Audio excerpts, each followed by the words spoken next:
Bueno, les comento algo curioso. Resulta que una persona cercana entró a trabajar en una escuela. Me preguntó por una pequeña duda que tenía.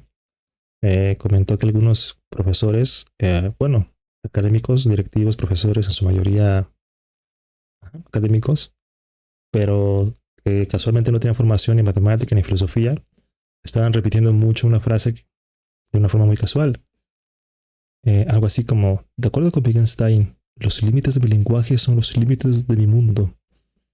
Sí, este, así que me parece que a lo que se refieren es que tu mundo es como un gran palacio y que cada palabra nueva que le agregas a tu vocabulario, pues es el equivalente a agregar una habitación a ese palacio. Es decir, hacer tu palacio más grande. Sí. Ajá. Entre cada, entre más palabras pongas, más habitaciones, el palacio o el mundo es mucho más grande y así eres una persona de mucho mundo, ¿no? Bueno, pero pues gana que tenga la casa más grande, ¿no? Pero creo que Wittgenstein se refiere a otra cosa muy distinta. Eh, para él, de acuerdo con el Tractatus, en las primeras líneas menciona que el mundo es la totalidad de los hechos. Sí, el total de los hechos es el mundo. Sin embargo, pues eso nos hace preguntarnos qué es el lenguaje. Pues bueno, el lenguaje es justamente un instrumento o un aparato para representar el mundo. Y cuando se refiere a los límites del lenguaje, no quiere referirse a la falta de vocabulario, sino más bien a la capacidad de representar de manera adecuada el mundo, es decir, las relaciones que hay entre los hechos. Y justamente, como ya dijimos, la intención del lenguaje es representar el mundo de manera adecuada.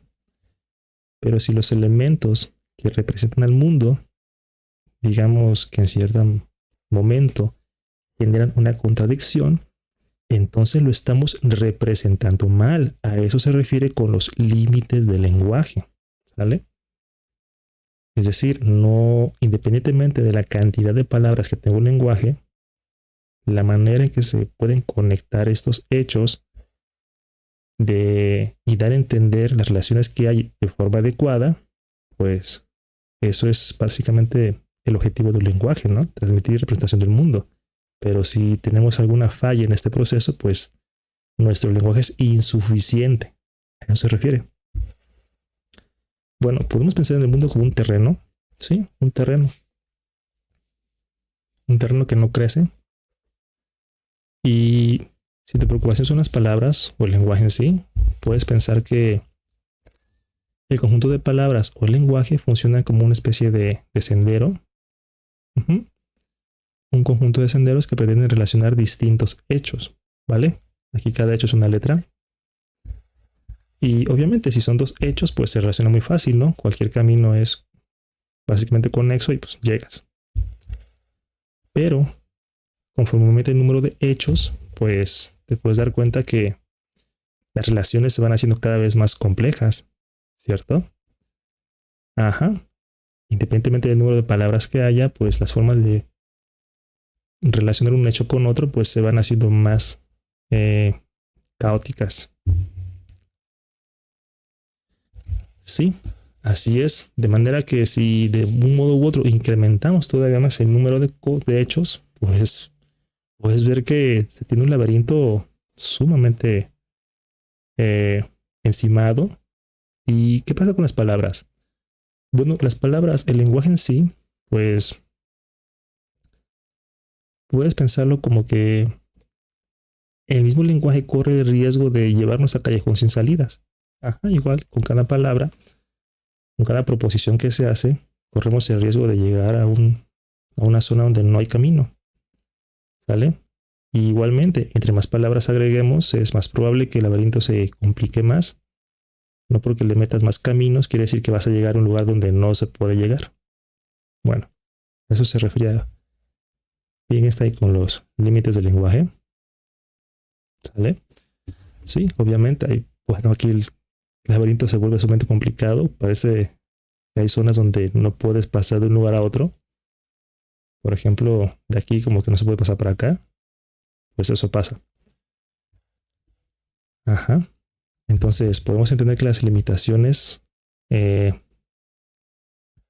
en bueno, que cualquier lenguaje tiene la intención de representar el mundo, pero esta a su vez tiene que presentar inevitablemente ciertas limitaciones y esas limitaciones nos llevan a formas contradictorias, inconsistencias, paradojas, es decir, callejones sin salida.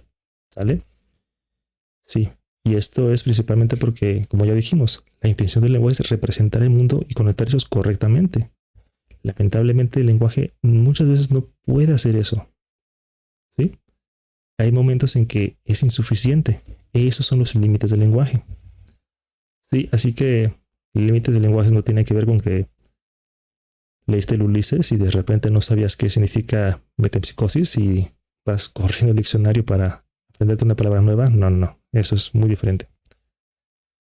Y con respecto a las palabras y los hechos, bueno, también las palabras encierran ¿cómo decirlo? Cierto misterio, porque, insisto, si las palabras pueden ser como caminos, igual que las proposiciones, para conectar un lugar a otro, si no hay forma de conectarlos, no vas a poder hacerlo.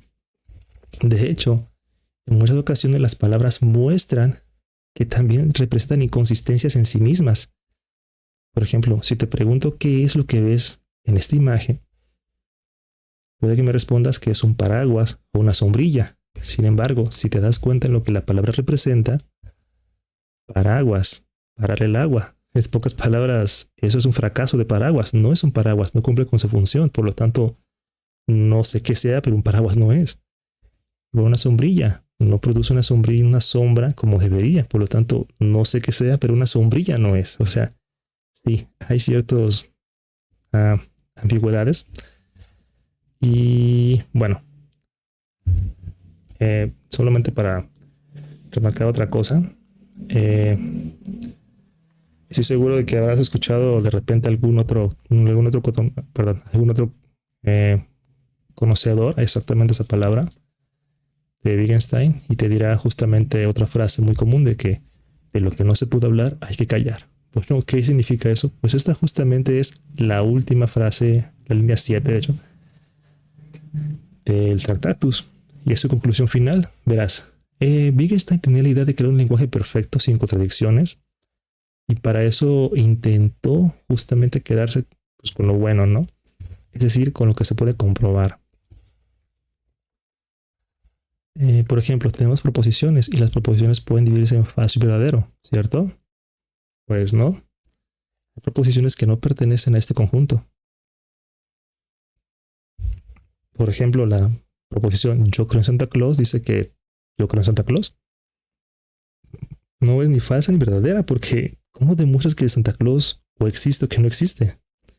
Pero es así significante. Quiere decir que es verdadero que para mí Santa Claus existe. Sin embargo, eso no es universal. No le importan las demás proposiciones. Por lo tanto, podemos descartarla.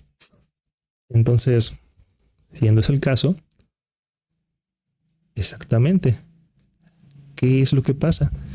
Que la propuesta de Wittgenstein con respecto a lo que no se puede hablar, hay que callar, es más que nada, no hay que complicar más las cosas. Si este tipo de proposiciones pueden llevarme a callejones sin salida, lo mejor sería descartarlas o hacerlas a un lado y quedarnos con las que sí podemos controlar, las que sí podemos verificar como verdades o falsas. Y es así como él propuso en algún momento, básicamente, que los problemas de la filosofía era porque justamente la ética, la teología y la estética son, pues, justamente disciplinas meramente subjetivas y que no podrían comprobarse verdaderas o falsas. Por lo tanto, su propuesta fue hacerlas a un lado. Sí. Así que, sí, su propuesta es que para hacer el laberinto, despejar el camino del laberinto, habría que quitar todo eso que nos hace ruido. Bueno, así que con respecto a lo de la frase de que hay que incrementar nuestro vocabulario o hay que incrementar algunas proposiciones o hay que incrementar más cosas, pues no.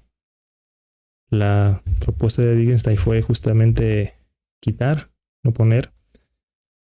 Pero no te preocupes, Eso fue hace mucho tiempo. Conforme fue avanzando en sus investigaciones, se dio cuenta que no puede haber un lenguaje perfecto porque cada quien tiene su lenguaje. Eso lo muestran investigaciones filosóficas. Y por otro lado, nos dimos cuenta que eso de clasificar entre verdadero y falso no es tan sencillo, ¿eh?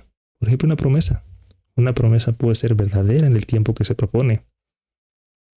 Exacto. La intención es verdadera, la promesa es verdadera. Sin embargo, si por una razón no se llegara a cumplir esa promesa, caeríamos en el limbo de las implicaciones. Y con esto poco a poco nos daremos cuenta de que exactamente es imposible separar los valores morales del lenguaje, de las proposiciones, así que estamos íntimamente ligados. Bueno, eso es por una parte. Y por otra parte, bueno, rápidamente puedo decir que no te preocupes. Si pensabas que las matemáticas estaban libres de esto porque son un lenguaje formal, déjame decirte que los lenguajes formales, al menos los interesantes, tampoco se salvan de estas complicaciones. Si no más recuerdas, o bueno, de acuerdo con Gödel, para muchos casos, en matemáticas hay proposiciones verdaderas que jamás podrán ser demostradas como verdaderas. Y por otro lado, esto nos va a llevar a un momento que habrá proposiciones que no se pueden saber si son verdaderas o falsas. Así es, indecidibles. Bueno, ya para acabar, te comento que también en matemáticas hay resultados contraintuitivos, o sea, resultados verdaderos que parecen falsos o paradójicos o ambiguos. Un ejemplo de ello es el teorema de Banach-Tarski, que te pongo en un video si lo quieres. Y bueno, eso es todo.